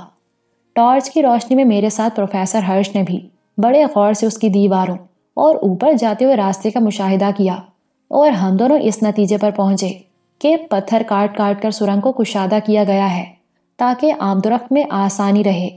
ڈھلان راستے میں جگہ جگہ ایسے ابھار نظر آئے جو اوپر سے نیچے آنے یا نیچے سے اوپر جانے والوں کو لڑھکنے یا گرنے سے بچاتے تھے۔ یہ ایک حیرت انگیز دریافت تھی جس سے معلوم ہوتا تھا یہ پہاڑ کسی زمانے میں انسانوں کا مسکن رہے ہیں، مگر نہ جانے وہ لوگ انسانوں کی کون سی نسل سے تعلق رکھتے تھے۔ سرنگ کافی طویل اور خندق کی محیط دیوار کے کھوکھلے سینے میں اندر ہی اندر اوپر چلی گئی تھی۔ قدم با قدم اوپر چڑھتے آخر سرنگ سے نکل کر ہم اس پٹی پر آ گئے جو خندق کی دیوار کے حاشیے پر ڈھلان راستے کی شکل اختیار کر گئی اور میل سوا میل کے بعد اوپر وادی میں پہنچتی تھی۔ ان کٹھن راستوں پر سفر کرتے یوں محسوس ہوتا تھا جیسے ہمارے لباس تو بے شک جدید ہیں، مگر ہم ہزاروں برس قدیم دنیا میں سفر کر رہے ہوں۔ یہ خطرناک سفر جو خندق کے جنوبی کنارے کی سرنگ سے شروع ہوا تھا، اس کی شمالی دیوار پر اس وقت ختم ہوا جب سورج مغرب کی برف پوش چوٹیوں کے پیچھے چھپ رہا تھا۔ اس طرح 9 مئی 1914 کی شام کو ہم نے اس وادی میں قدم رکھا جہاں کسی زمانے میں غاروں کا شہر آباد تھا۔ یہ بات بھی قابل ذکر ہے کہ کوکی سردار نے راستے کی نشاندہی میں کوئی غلطی یا خیانت نہیں کی تھی اور بالکل صحیح راستہ بتایا تھا تاکہ ہم غاروں کے شہر میں پہنچ جائیں جہاں اس نے ہمیں گھیرنے کا منصوبہ بنا رکھا تھا۔ ہم اگرچہ ہمالیہ کے اونچے پربتوں کو عبور کر کے نشیب کی گھاٹیوں اور وادیوں میں اتر آئے تھے، پھر بھی استرلاب بلندی ماپنے والے آلے کے مطابق وہ گھاٹی سطح سمندر سے 17,000 فٹ کی بلندی پر واقع تھی اور مہذب دنیا سے کوسوں دور۔ وہاں انسانی زندگی کے آثار دیکھ کر ہمیں جو مسرت ہوئی اس نے سفر کی تمام کلفتیں دور کر دیں۔ ہمارا خیال تھا کہ غاروں کے شہر میں قدیم زندگی کے بارے میں بہت سی معلومات حاصل ہو سکیں گی۔ یہ بھی بتا دوں کہ پروفیسر استرلاب یورپ سے ساتھ لے کر آیا ہے، جس سے ہمیں پہاڑوں کی اونچائی ماپنے اور یہ جاننے میں آسانی رہتی ہے کہ ہم سطح سمندر سے کتنے ہزار فٹ کی بلندی پر سفر کر رہے ہیں۔ خندق کی دیوار کے ساتھ ساتھ پگڈنڈی نما پٹی کی چڑھائی عبور کر کے ہم اوپر پہنچے تو اسٹیلا سونیا بری طرح ہانپ رہی تھی۔ پروفیسر ہرش اور جم کے سانس پھولے ہوئے تھے جیسے وہ ماؤنٹ ایورسٹ کی بلندیوں کا سفر کر کے آئے ہوں۔ البتہ کلارا کی حالت ان سے قدرے بہتر تھی۔ وادی کم و بیش 8-9 مربع میل کے رقبے میں پھیلی تھی، مگر جم کا خیال تھا اسی خندق کے کنارے پڑاؤ ڈال دیا جائے کیونکہ اس میں مزید چلنے کی ہمت نہ تھی، اور اس کا یہ خیال حفاظتی نقطۂ نظر سے غلط تھا۔ خندق کا کنارہ کوئی محفوظ مقام نہ تھا۔ میں نے کہا، شام کا اندھیرا پھیلنے سے پہلے ہمیں کیمپ لگانے کے لیے کوئی موزوں اور محفوظ جگہ تلاش کرنا ہے، اس لیے آگے بڑھو۔ ہم غاروں کے شہر میں قدیم آثار کی تحقیق کرنے اور چند روز کیمپ لگانے کا پروگرام بنا کر آئے تھے، اس لیے ہمارا قیام کسی ایسی جگہ مناسب تھا جو غاروں سے زیادہ دور نہ ہو اور محفوظ بھی ہو۔ چند لمحے سستانے یا سانس درست کرنے کے بعد ہم آگے بڑھے۔ 8-9 مربع میل کے رقبے میں پھیلی وہ وادی 3 اطراف سے اونچے پربتوں میں گھری تھی جو اس کی سطح سے کہیں 1000-1500 اور کہیں 2000 فٹ اونچے تھے۔ مغربی پہاڑ کی ترائی کے ساتھ ساتھ 2.5-3 میل تک چٹانوں کا ایک عجیب و غریب سلسلہ وادی کے وسط میں آ کر چھوٹے چھوٹے ٹیلوں پر ختم ہو گیا تھا۔ بڑی عجیب و غریب تھی وہ بنجر چٹانیں، بعض بڑے بڑے ستونوں کی مانند لمبوتری، بعض مثلث نما، بعض گول مٹول سی، اور چھوٹے بڑے ٹیلے تو ایسے تھے جیسے بڑے بڑے پیالے اوندھے پڑے ہوں۔ ان ٹیلوں اور چٹانوں پر رویدگی کہیں نام کو بھی نہیں تھی، البتہ ان کے عقب میں مغربی پہاڑ کا نشیب خوبصورت جنگل پر مشتمل تھا۔ مشرقی سمت کے پربت کچھ کم اونچے تھے، جن کی ترائی میں اکا دکا چھتری دار درخت اور جھاڑیاں تھیں۔ جنوب کی طرف کھلا میدان جس میں کہیں کہیں گڑھے تھے، اس ہولناک دراڑ یا خندق تک وسیع تھا جسے عبور کر کے ہم وادی میں پہنچے تھے، اور اس وادی میں داخل ہونے کا وہی واحد راستہ تھا۔ یہ ہے اس عجیب و غریب مقام یا غاروں کے شہر کا نقشہ، جہاں تاریخ و آثار کی دریافت کا شوق ہمیں لے گیا۔ جب ہم کسی محفوظ اور موزوں جگہ کی تلاش میں آگے بڑھ رہے تھے جہاں کیمپ لگایا جا سکتا، تب یہ نہیں جانتے تھے وہ غار کس پہاڑ میں واقع ہیں جہاں کسی زمانے میں انسان رہتے ہوں گے، مگر اندازے کے مطابق ہم شمال مغرب کی طرف بڑھتے رہے۔ آخر شام کے جھٹپٹے میں ایک ایسی جگہ پہنچ گئے جو کیمپ لگانے کے لیے ہر طرح سے موزوں تھی، کیونکہ وہاں سے ہم کسی جانب بھی بآسانی آ جا سکتے تھے۔ وہیں خیمے ایک خاص ترتیب سے نصب کر دیے گئے اور رات کے کھانے کی تیاریاں شروع ہو گئیں۔ ڈاک بنگلے سے نکل کر ہم نے 7 روز مسلسل سفر کیا۔ ہولناک خندق کے نشیب و فراز طے کرنے کے بعد سب لوگ تھکن محسوس کرنے لگے اور چاہتے تھے کہ کھانا کھاتے ہی سو جائیں تاکہ جسموں کی تھکان دور ہو، مگر ہم اس مقام پر خیمہ زن ہوئے تھے جسے کوکی سردار بھوت نگری کے نام سے یاد کرتا اور کہتا تھا کہ وہاں داخل ہونے کا راستہ تو ہے، مگر واپسی کے تمام راستے بند کر دیے جاتے ہیں اور موت مسافروں کو جھپٹ لیتی ہے۔ وہ ہمیں اپنی طرف سے موت کے حوالے کر کے خندق کے جنوبی کنارے سے پلٹ گیا، مگر کلارا کو پیغام دے گیا تھا کہ رات کو اس کے لیے آئے گا۔ اگرچہ میرے نزدیک اب اس کے آنے کا امکان نہیں تھا، کیونکہ ہم نے گھومبی کی راہیں گم کر دی تھیں اور وہ آدمی لے کر سردار تک نہیں پہنچ سکتا تھا۔ پھر بھی میں کسی خطرے سے غافل نہیں تھا اور سب سے پہلے اپنے قبائلی ساتھیوں کو ان پراسرار بھوتوں اور چڑیلوں کے خوف سے نجات دلانے کی سوچ رہا تھا جن سے کوکی سردار ہمیں اور انہیں دہشت زدہ کرتا رہا تھا۔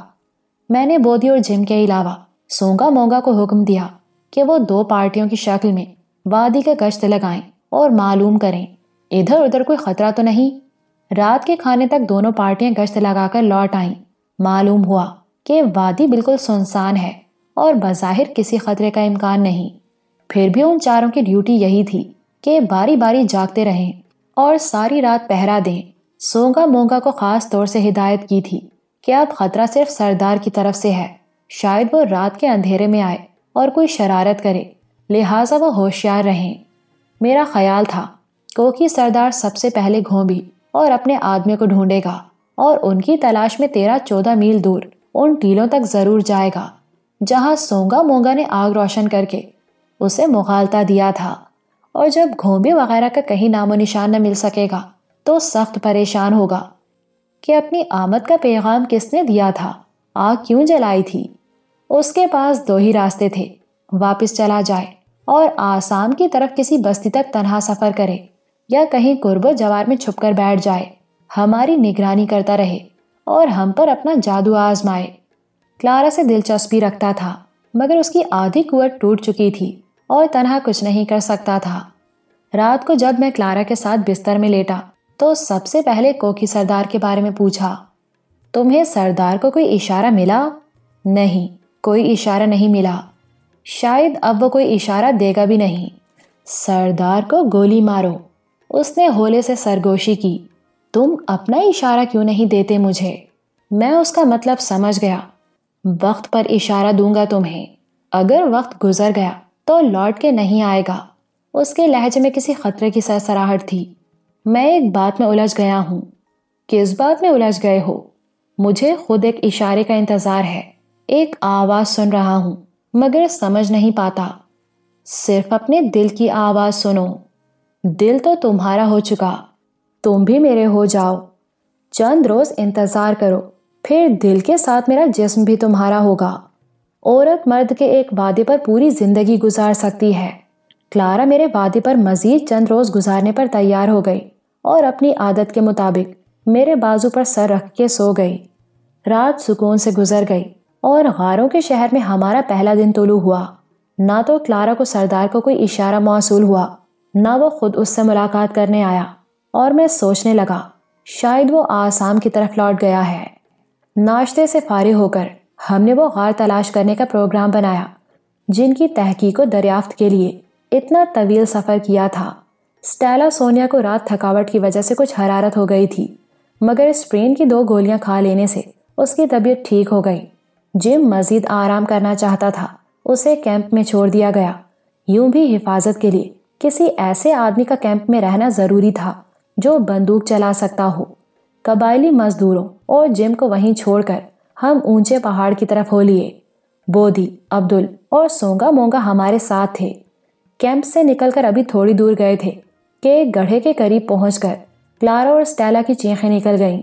وہ دونوں آگے تھیں۔ ہم لپک کر بڑھے کہ نہ جانے کیا ہو گیا ہے، اور جو ہی گڑھے کے پاس پہنچے ٹھٹک گئے۔ اندر ہڈیوں کے 2 انسانی پنجر پڑے تھے، کھوپڑیاں سیدھے رخ اور آنکھوں کے گڑھوں میں مٹی بھری ہوئی۔ بڑا وحشتناک منظر تھا۔ اس اجاڑ وادی میں انسانی ڈھانچے کہاں سے آ گئے؟ کیا اپنی یادداشت ڈاک بنگلے میں چھوڑ آئی ہو؟ میں نے توجہ دلائی۔ 30 برس پہلے سر ہنری اپنی پارٹی کے ساتھ غاروں کا شہر دیکھنے آئے اور کوکی سردار کے بقول واپس نہ جا سکے تھے۔ یہ سن کر سب لوگ دم بخود رہ گئے۔ پروفیسر ہرش گڑھے میں اتر گیا اور انکشاف کیا۔ ناصر، دونوں میں سے کوئی ڈھانچہ کسی انگریز کا نہیں۔ سر ہنری کی پارٹی میں 3 آدمی سائز بھی تھے جو واپس نہ جا سکے۔ میرا خیال ہے ہمیں یہاں اور ڈھانچے بھی ملیں گے۔ غاروں کے شہر میں، جسے کوکی سردار بھوت نگری کہتا تھا، ہماری تحقیقی مہم کا آغاز 2 انسانی پنجروں کی دریافت سے ہوا۔ میرے نزدیک وہ آسامی سائسوں کے ڈھانچے تھے جنہیں یہاں کوئی حادثہ پیش آیا تھا یا وہ قتل کر دیے گئے تھے۔ قتل کس نے کیے ہوں گے؟ پروفیسر نے ایک نیا سوال کھڑا کیا۔ کوکی سردار کا باپ تو سر ہنری کو راستہ دکھا کر خندق ہی سے لوٹ گیا تھا، جس طرح کل خود سردار راستے کی نشاندہی کر کے چلا گیا۔ فی الحال اس سوال کا کوئی جواب نہیں تھا، حالانکہ میرے ذہن میں ایک جواب گھوم رہا تھا، مگر میں نے اسے کسی دوسرے وقت کے لیے اٹھا رکھا۔ 2 انسانی ڈھانچوں کی دریافت نے ہمیں کچھ پریشان، کچھ سوگوار سا کر دیا۔ اسٹیلا سونیا سینے پر صلیب کا نشان بنا کر بولی، اگر کوکی سردار کا باپ خندق سے لوٹ گیا تھا تو ہو سکتا ہے سر ہنری کی پارٹی کو بدروحوں نے ہلاک کر دیا ہو۔ اور اس خیال کے ساتھ وہ خود بھی خوف محسوس کرنے لگی کہ شاید وادی میں بدروحیں رہتی ہیں اور ہمیں بھی گھیر لیں، مگر میں نے اس کے خیال کی فوراً تردید کر دی۔ جب آدمی مر جاتا ہے اس کا جسم مٹی میں مل کر مٹی ہو جاتا اور روح کسی دوسری دنیا کی طرف پرواز کر جاتی ہے جہاں سے لوٹ کر نہیں آتی۔ یہ مسئلہ اختلافی ہے کہ روحیں دنیا میں واپس آتی ہیں یا نہیں، اسٹیلا نے جواب دیا، مگر ہمیں اس وادی میں ہوشیار رہنا چاہیے۔ میں نے بحث مناسب نہ سمجھی اور آگے بڑھا۔ اب اسٹیلا نے پروفیسر کا اور کلارا نے میرا ہاتھ پکڑ لیا تھا۔ بودھی اپنی 2 نالی شارٹ گن اٹھائے ہمارے آگے آگے تھا۔ حالانکہ اگر اسٹیلا کے بقول بدروحیں ویران مقامات میں رہتی ہیں تو ان کے سامنے آتشی اسلحہ بیکار تھا۔ ہمارا خیال تھا غار بڑے پربت میں ہوں گے، مگر چلتے چلتے کلارا کی نظر اچانک مغرب کی طرف اٹھی، جہاں اونچے نیچے ٹیلے اوندھے پیالوں کی مانند دکھائی دے رہے تھے، اور ادھر انگلی اٹھا کر بولی، ٹیلوں کی طرف چلو۔ 1-1.5 فرلانگ کا فاصلہ طے کر کے ہم ٹیلوں کے قریب پہنچے تو ایک ٹیلے میں غار کا دہانہ نظر آیا۔ پھر یہ دیکھ کر تو ہماری حیرت کی انتہا نہ رہی کہ وہ سارے ٹیلے اندر سے کھوکھلے اور چھوٹے بڑے غار ہی تھے جن کی شکل اوندھے پیالوں سے ملتی جلتی تھی۔ یہ اوندھے پیالے دراصل لاوے کے ٹیلے تھے جو اندر سے کھوکھلے تھے۔ ان سے کچھ فاصلے پر چند کبڑی چٹانیں تھیں، اور ایک ایک چٹان میں بھیڑوں کے چھتے کی طرح کئی کئی غار تھے جن کی شکل حجروں یا بیرکوں سے ملتی تھی۔ پرلی طرف گنبدوں کی طرح گول مٹول چٹانوں میں بھی ویسے ہی غار یا حجرے تھے جن پر بھیڑوں کے چھتوں کا گمان ہوتا تھا۔ ہم نے ان غاروں کا بغور مشاہدہ کیا اور اس نتیجے پر پہنچے کہ تخلیق عالم کے ابتدائی دور میں جب کرۂ ارض ٹھنڈا ہو رہا تھا، یہاں ابلتے کھولتے لاوے نے بلبلوں کی شکل اختیار کر لی اور چھتے کی صورت میں منجمد ہو گیا۔ یہی وجہ ہے کہ چٹانوں اور ٹیلوں کے اندر قدرتی غار یا کمرے سے بن گئے۔ قدیم دور کے آدمی نے، جس کا ابتدائی مسکن جنگل اور پہاڑ ہی تھے، ان قدرتی مکانوں کو دیکھا تو یہیں بس گیا ہوگا، کیونکہ یہ غار جنگلی درندوں کے علاوہ ارضی و سماوی آفات سے بچنے کے لیے بھی بہترین پناہ گاہ تھے۔ غار بے شک صانع قدرت کی کاریگری کے نمونہ تھے، لیکن اندر سے فالتو پتھر کاٹ کاٹ کر انہیں قابل رہائش بنا لیا گیا تھا۔ گویا اس وادی میں آدمیوں کے جس قبیلے نے رہائش اختیار کی، وہ پتھر یا زیادہ سے زیادہ دھات کے زمانے سے تعلق رکھتا ہوگا، اور ہمارے اندازے کے مطابق وہ نہ صرف ایک بڑا قبیلہ بلکہ کئی طبقوں اور درجوں میں بٹا ہوا تھا، جیسا کہ میں ابھی کی وضاحت کروں گا۔ اوندھے پیالوں جیسے ٹیلوں اور گول مٹول چٹانوں سے پرے کچھ مثلث نما چٹانیں گرجوں کی مخروطی چوٹیوں کی طرح بلند تھیں، جن کی تعداد 17 یا 18 تھی۔ وہ بھی سب اندر سے کھوکھلی نظر آئیں۔ ان کی ہیبت بڑی عجیب تھی۔ کسی کے اندر ایک ہی کشادہ غار تھا، اور کہیں وسیع کھوکھلی چٹان کے اندر لاوے کی دیواریں کھڑی ہو گئی تھیں، جن سے غار گویا 3-3، 4-4 حصوں یا حجروں میں بٹ گیا تھا۔ ان کے درمیان لاوے کی دیواروں میں شگاف پیدا کر کے آمد و رفت کے لیے دروازے بنا لیے گئے تھے۔ اس طرح وہ مثلث نما مخروطی چٹانیں 3-3، 4-4 کمروں پر مشتمل مکانوں کا نقشہ پیش کر رہی تھیں۔ ہمارے خیال کے مطابق ان چٹانوں میں قبیلے کے عمرا یا بڑے لوگ رہتے ہوں گے، جبکہ ٹیلوں اور گول مٹول کبڑی چٹانوں کے چھتوں میں قبیلے کے عام آدمی رہتے تھے۔ مخروطی چٹانوں کے حلقے سے نکل کر ہم ان لمبوتری چٹانوں کی طرف بڑھے، جو 1-1.5 فرلانگ دور بڑے بڑے عظیم اور مہیب ستونوں کی شکل میں گویا پہاڑ کی عمودی کڑیاں معلوم ہوتی تھیں۔ وہ گنتی میں 5 تھیں۔ ہر چٹان کا طول و عرض 40x50 فٹ ہوگا، لیکن کوئی بھی 100 فٹ سے اونچی نہیں تھی۔ وہ عمودی چٹانیں بھی اندر سے کھوکھلی تھیں، اور ان کے دہانے یا دروازے بڑے بڑے اور کمرے بھی کھلے تھے۔ 5ویں چٹان سب سے بڑی اور الگ تھلگ تھی، اور اس کا دہانہ کسی قلعے کے پھاٹک کی طرح چوڑا تھا، جسے بڑی محنت سے تراش تراش کر صاف کیا گیا تھا۔ دیکھتے ہی خیال آیا، یہ قلعہ نما چٹان راج محل کے طور پر استعمال ہوتی ہوگی، اور یہاں قبیلے کا راجا یا حاکم رہتا ہوگا۔ دیگر 4 عمودی چٹانوں کے اندر غالباً راجکمار یا وزیر مشیر رہائش پذیر ہوں گے۔ یہ محض ہمارا قیاس تھا، کیونکہ غاروں کا جو نقشہ دیکھا ان سے یہی اندازہ لگایا جا سکتا تھا کہ یہاں رہنے والے لوگ کئی درجوں اور طبقوں میں بٹے ہوئے تھے۔ بڑی عمودی چٹان جس کے عقب میں ایک ٹیلہ بھی نظر آ رہا تھا، قبیلے کے حاکم ہی کی رہائش گاہ ہو سکتی تھی۔ فی الواقع یہ غاروں کا عجیب و غریب شہر تھا۔ سب سے پہلے ہم نے بڑی چٹان کے اندرونی حصے کو دیکھنے کا فیصلہ کیا اور اس کے دروازے یا دہانے کی طرف بڑھے، لیکن ابھی اندر پاؤں ہی رکھے تھے کہ دم بخود وہیں رک گئے۔ غار کے بڑے کمرے میں 4 انسانی جسم عجیب دہشت انگیز حالت میں ادھر ادھر فرش پر پڑے تھے، جنہیں دیکھ کر ہول آتا تھا۔ ان کے لیے جسم کا لفظ استعمال کرنا درست نہیں، کیونکہ جسم تو گوشت پوست کے ہوتے ہیں، جبکہ وہ چاروں مٹی کی ڈھیریاں تھیں، اور ان ڈھیریوں پر جسموں کا گمان سا ہوتا تھا، کیونکہ وہ مٹی انہی کے جسموں اور لباس کی تھی، جس کے اندر ان کے ڈھانچوں کی لکیریں بھی نظر آ رہی تھیں۔ جسم مٹی ہو گئے، البتہ کھوپڑیوں پر تھوڑے تھوڑے بال ابھی تک موجود تھے، جن سے اتنی شناخت ضرور ہوتی تھی کہ سیاہ بالوں والا آدمی سائز تھا، جس کی ڈھیری دروازے کے پاس ہی تھی، اور اس سے پرے بھورے بالوں والے تینوں انگریز تھے، جن میں یقیناً ایک سر ہنری، دوسرا ان کا سیکریٹری، اور تیسرا آکسفورڈ یونیورسٹی کا اسکالر تھا۔ پولیٹیکل ایجنٹ کے افسر مہمان نوازی مارکھم نے مجھ سے انہی 3 انگریزوں کا ذکر کیا تھا، جو 30 برس پہلے پراسرار طور سے کہیں گم ہو گئے، اور تلاش کے باوجود ان کا کوئی سراغ نہ مل سکا تھا۔ مگر اب ہم غاروں کے شہر میں ایک کمرے کے اندر ان کے جسموں کی ڈھیریاں دیکھ رہے تھے۔ وہاں انہیں کوئی ہولناک حادثہ پیش آیا تھا، جس نے بھاگنے کی مہلت نہ دی، اور وہ وہیں ختم ہو گئے، یا اس کمرے میں ان کے لیے موت کی بساط بچھائی گئی اور انہیں قتل کیا گیا تھا۔ اگر کوئی حادثہ تھا تو اس کی نوعیت کیا تھی؟ اگر وہ قتل کیے گئے تو قاتل کون تھے؟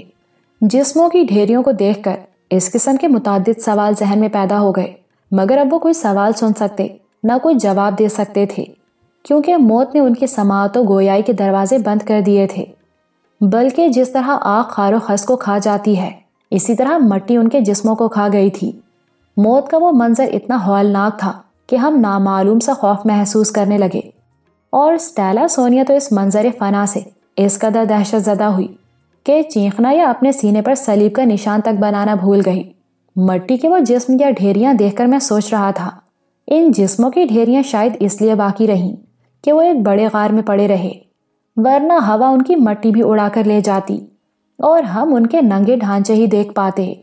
ہم بدنصیب انگریز سیاحوں کے عبرتناک انجام بلکہ المیہ میں کھو گئے اور ان کے ساتھ پیش آنے والے واقعے کی نوعیت کے بارے میں سوچ رہے تھے کہ ناگہاں ایک غیر انسانی چیخ نما آواز سن کر چونکے اور خطرے کا احساس کر کے تیزی سے پلٹے تو یہ دیکھ کر سکتے میں آ گئے کہ اسی چٹان کے اگبی ٹیلے سے اتر کر 8-9 فٹ لمبا ایک عفریت ہماری جانب بڑھ رہا تھا، جس کے جسم پر جانوروں کی طرح بال تھے، مگر شکل کچھ آدمی سے کچھ گوریلے سے ملتی جلتی تھی، اور یہ کہنا مشکل تھا کہ وہ آدمی ہے یا گوریلا یا کوئی پہاڑی عفریت۔ البتہ اس کے اعضاء کی ساخت آدمیوں سے ملتی جلتی تھی اور 2 ٹانگوں پر چلتا بلکہ اچھلتا ہوا ہماری طرف لپک رہا تھا۔ وہ ننگ دھڑنگ وحشی نر تھا اور اس کی چیخوں میں آدمیوں اور جانوروں کی ملی جلی آواز کا احساس ہو رہا تھا۔ ابھی وہ دور ہی تھا کہ سونگا مونگا نے اپنے بھالے پھینکے اور میں دونوں کوکی بھائیوں کے نشانے پر حیران رہ گیا۔ دونوں بھالے وحشی کے پیٹ میں کھپ گئے۔ اس نے ایک مکروہ چیخ ماری اور بھالے اپنے جسم سے نکال کر اوپر اچھال دیے۔ ساتھ ہی اسٹیلا کی چیخ بلند ہوئی۔ ایک بھالا اس کے قریب ہی گرا تھا۔ وحشی عفریت کسی گوریلے کی طرح غراتا ہوا جھپٹا۔ اس اثنا میں بودی نے فائر کر دیا۔ گولی کھال پھاڑتی ہوئی اس کے جسم میں دھنس گئی۔ فائر کے دھماکے اور گولی کی اذیت نے وحشی کو حیران و پریشان کر دیا۔ بڑی بھیانک اور مکروہ آواز میں چیخا جس سے وادی کی فضا تھرا گئی۔ بڑھتے قدم رک گئے۔ بودی نے دوسرا فائر کیا اور دوسری گولیوں سے خوفزدہ کر دیا۔ اچھل کر پیچھے ہٹا۔ زخموں سے خون بہہ رہا تھا، مگر اس اثنا میں جب بودی شاٹ گن میں کارتوس بھر رہا تھا وہ ایک بار پھر چیختا اور غراتا ہماری طرف جھپٹا۔ سونگا مونگا کے بھالے بیکار ہو گئے تھے کیونکہ وحشی نے ان کے پھل مڑوڑ ڈالے تھے، لیکن بودی نے انتہائی پھرتی دکھائی اور یکے بعد دیگرے 2 فائر اور کر دیے۔ وہ لڑکھڑایا اور دھماکوں کے خوف سے گھبرا کے بھاگا کیونکہ ہر دھماکے نے اس کے جسم میں چھید کر دیے تھے۔ پھر آنن فانن ایک چٹان کے پیچھے غائب ہو گیا۔ چند لمحوں بعد ترائی کے جنگل میں نظر آیا اور حیرت انگیز تیزی کے ساتھ بڑے بڑے پتھر پھلانگتا خطرناک بلندی پر لپکتا چلا گیا۔ میں، بودی اور سونگا مونگا اس کے پیچھے لپکے، مگر جب تک ہم جنگل میں پہنچے وہ شمالی پہاڑ کا نشیب عبور کر کے عمودی بلندیوں پر بھاگا جا رہا تھا۔ یقین نہیں آتا تھا کہ اتنے جثے کا وحشی اتنی پھرتی سے دشوار گزار بلندیاں پھلانگ سکتا ہے۔ پہاڑ کی ایک چوٹی کچھ کم اونچی تھی، اس کا رخ اسی چوٹی کی طرف تھا۔ نشیب کے اوپر عمودی چٹانوں کا سلسلہ ناقابل عبور نظر آ رہا تھا، مگر وہ رکے بغیر انہیں پار کر گیا اور ہمارے دیکھتے ہی دیکھتے 1000 فٹ اونچی چوٹی پر جا پہنچا۔ چوٹی سے نیچے ہی اس کے قدم لڑکھڑانے لگے تھے، مگر جو ہی اوپر پہنچا جسم پر شدید لرزہ طاری ہوا۔ ڈھیر سارا خون بہہ جانے سے طاقت جواب دے گئی تھی۔ منہ سے آخری چیخ نکلی، پھر تیورا کر گرا اور دوسری جانب لڑک گیا۔ ہم یہ نہ دیکھ سکے کہ اس کی لاش کہاں گری، نہ اس چوٹی تک پہنچنا ہمارے بس میں تھا، نہ ان پہاڑوں کے عقب میں پہنچنے کو کوئی دوسرا راستہ نظر آ رہا تھا، مگر 8-9 فٹ طویل اور بھاری جثے کے انسان نما وحشی یا گوریلے نے اچانک نمودار ہو کر ہمیں ورطۂ حیرت میں ڈال دیا تھا، اور ہم یہ فیصلہ نہیں کر سکے تھے کہ وہ انسان، گوریلا، درندہ یا کیا تھا۔ اعضاء کی ساخت آدمیوں جیسی تھی، مگر قد کاٹ غیر معمولی اور غیر انسانی تھا۔ اچانک خیال آیا شاید وہ تنہا نہ ہو اور اس کی کوئی مادہ بھی یہیں کہیں موجود ہو۔ ہم جلدی سے پلٹے، تمام چٹانیں اور سارے غار چھان مارے، مگر کوئی مادہ یا اس کا کوئی دوسرا ساتھی نہ مل سکا۔ کسی غار میں اس کی مستقل رہائش کا نشان بھی نظر نہ آیا۔ وہ جدھر سے آیا تھا اپنے مردہ جسم کے ساتھ اسی طرف لڑک گیا، لیکن ہم یہ بات سمجھنے سے قاصر تھے کہ وہ اس شہر ویران میں کیا لینے آیا تھا۔